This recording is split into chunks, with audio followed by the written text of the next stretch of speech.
Il y a en nous une force qu'on appelle ambition, une flamme qui éclaire, qui pousse et qui inspire, et c'est ce feu qui donne envie d'avancer, d'apprendre, de créer et de grandir.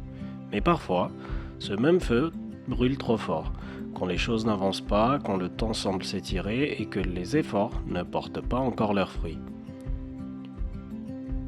On regarde les autres aller plus vite et on sent la comparaison nous effleurer, une petite voix murmure « Tu devrais déjà y être ».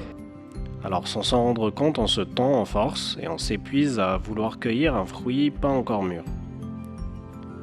Et si l'ambition n'était pas un sprint, mais une danse, parfois vive, parfois lente, mais toujours en mouvement? L'ambition n'est pas l'ennemi de la sérénité, bien au contraire, elle en a besoin parce que sans le calme, le feu dévore. Alors oui, il y a des jours de frustration, des jours où l'on a l'impression que rien ne bouge, où l'on doute du sens qu'on a pris, où l'on se demande si tout ce qu'on a fait en vaut vraiment la peine. Mais ces silences-là ne sont pas une perte de temps.